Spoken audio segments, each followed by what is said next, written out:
All right, Kaniso? Thank you very much. Good morning, good afternoon, everyone. Good afternoon, Rassie. So, are you able to just provide us with an injury update in terms of where everyone is for the Eagles and also those who have needed long-term injuries? Yeah, okay, yeah. Injury-wise, part of the squad currently with us here. First, hello to everybody. Sorry, I thought it was not a virtual meeting. I was actually saying there's so few people here at the press conference, so that's why we're a bit late. Sorry about that. But just injury update is in the team.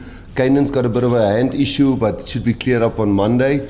And the other one that was Cheslin had a bit of a knee, but he seems to be okay. So in the squad you're currently with us, no real big injury concerns with the 37 guys that's here. Obviously we've got the 3 young guys also just training with us. They're all injury free. Guys who's got long term, who's obviously out. I mean, I can't go deep into the guys, but Elrich will be one.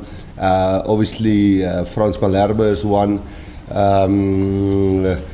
Gerard Steenkamp is another, I think 6 weeks before he's ready. He's struggling a bit with his there, but the Bulls is doing the rehab on him. Can immediate other questions, can you maybe ask? I don't have the list in front of me, sorry. Okay, Ronaldo? I'm just asking with regards to are there any short-term injuries? No. No, in the 37, sorry, no, I thought you are, no, the 3 guys that I mentioned, there were 2 guys that I mentioned. Cheslin had a bit of a knee, and Kainen a hand, but it was just a bit of infection, nothing, he got scans and everything, so both of them should be available. Kainen is training already with us, and Cheslin hopefully next Monday. Ronaldo? Hi, Coach Rassie, Ronaldo here. Just a question, looking at Australia after playing the British Lions this weekend's past game. Obviously a massive step up from last weekend's performance. So does that give you a bit of a different picture in terms of your planning for the opening matches against Australia coming in a couple of weeks' time? No, obviously not obviously, but the first 4 matches we played, was always going to be not as tough as the Rugby Championship. Not saying in any way that Italy and those guys weren't going to bring it physically, but I mean, I just think where we were compared to them in terms of developing and playing as a team, we've been together for quite a while, and we know that would be physical against those guys, but it will now go against teams that's really physical, have a good game plan, really good coaches like the Italy coach Cusada and those guys were, but also teams that now played against the British and Irish Lions 3 games in a row. So, they will be used to the intensity. So the way they play is, Joe Smith is a great coach, and we know the players pretty well, and we know the coach pretty well. So it wasn't for us a surprise. We actually had, internally, we and the coaches had some, scores between us, and it varied. The team said Australia would win, and other coach said the Lions would win. So for us, it wasn't really a surprise, and we think the 3rd test match will be just as close. So it doesn't influence our team selection. We always thought they're going to be as tough as they were against the Lions last weekend. Percy, is that English or Afrikaans? Good afternoon, Coach. Good afternoon. Zina, I'll wait until the end from Afrikaans question. Okay, great. Thanks, Zina. Hi, Rassie. While we're on the Wallabies, Eddie Jones said that cleanout he found it perfectly legal, and he said if that was ruled a penalty, we might as well stop playing rugby. What was your take on the controversial, in inverted commas, cleanout to end that match? Well, I had Australia by 4 points in the game, and my score was 27, I think 23. So I lost our internal one on that one. So no, that's such a tough decision, and World Rugby came out and say it was the right decision. So I know it's a very tough call for the referee to make there, and I know if I was Joe, I would be really disappointed, and if I was Andy, I would be really happy. So for me to make a call here, I don't go through those emotions there. But if some guys say clearly play on.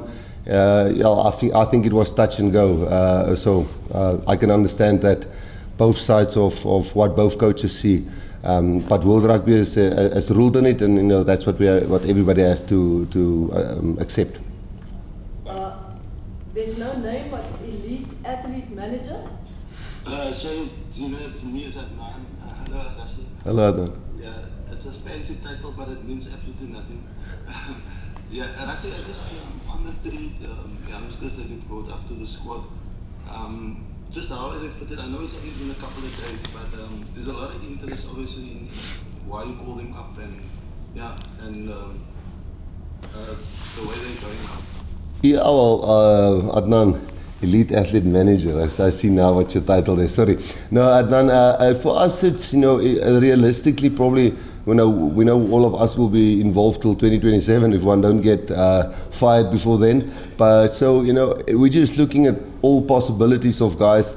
We try to have 3 positions deep in experience and being calm and understanding the Springbok setup, and also get enough youth involved there. But if you get 3 injuries in one position, and that can happen in one game, 2 games, you can have 3 injuries in one position. So, we definitely don't see those guys playing test matches this year. But getting them used to the environment here, and wherever they go for their franchises or their clubs, or if they're still under 20, which one of them are still, playing next year for the junior Springboks.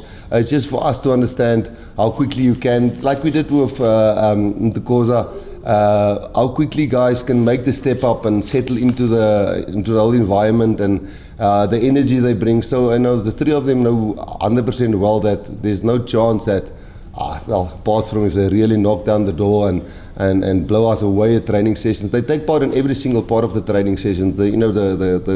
The boardroom sessions or the classroom sessions and the physical sessions and the scrum sessions and the mauling session, Batu and so on. So it's not like we put them out of certain things. It's not just for them to sit and listen and learn. It's for them to take part as well, and also to make sure the older guys know this is what's coming through.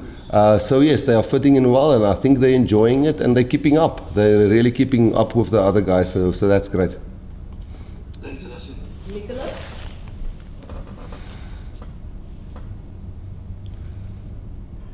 Nicholas? Sorry, I wasn't quite working the raising the hand function. Sorry, hi Rassie. Just about the camp, how's it going so far? What maybe some of the highlights? I know it's only been a couple of days, but what have you taken from it so far? It's been 3 sessions, and this afternoon will be our 4th, and tomorrow off, and on Thursday again a session. We actually initially didn't have this week in as a camp. We just decided after the 4 games that we've played, giving the guys 2 weeks off before we go full on to the Rugby Championship. It's a bit too long. So this week basically has given us time to align a lot and go through every single facet of our game, and just to be 100% aligned between players, coaches and S&C staff and medical team, that all the players know exactly what we expect from them, what is happening in the next couple of weeks, and then obviously on the conditioning we focusing a hell of a lot. But overall, just getting a lacquer update on how's the conditioning, how's the medical stance, and where we want to take it, our game in the next couple of weeks. We're playing 3 really good countries, top tier 1 nations. So yeah, I think the first 2 days went well. Not a lot of injuries, and then Tony and Jerry and Perry is still abroad, and they will be joining us on Sunday, and then we'll fully from then on concentrate on Australia. Kobus? Thanks, hello, Rassie. Rassie, just after taking the past 3 tests in review, what will be the biggest work-ons leading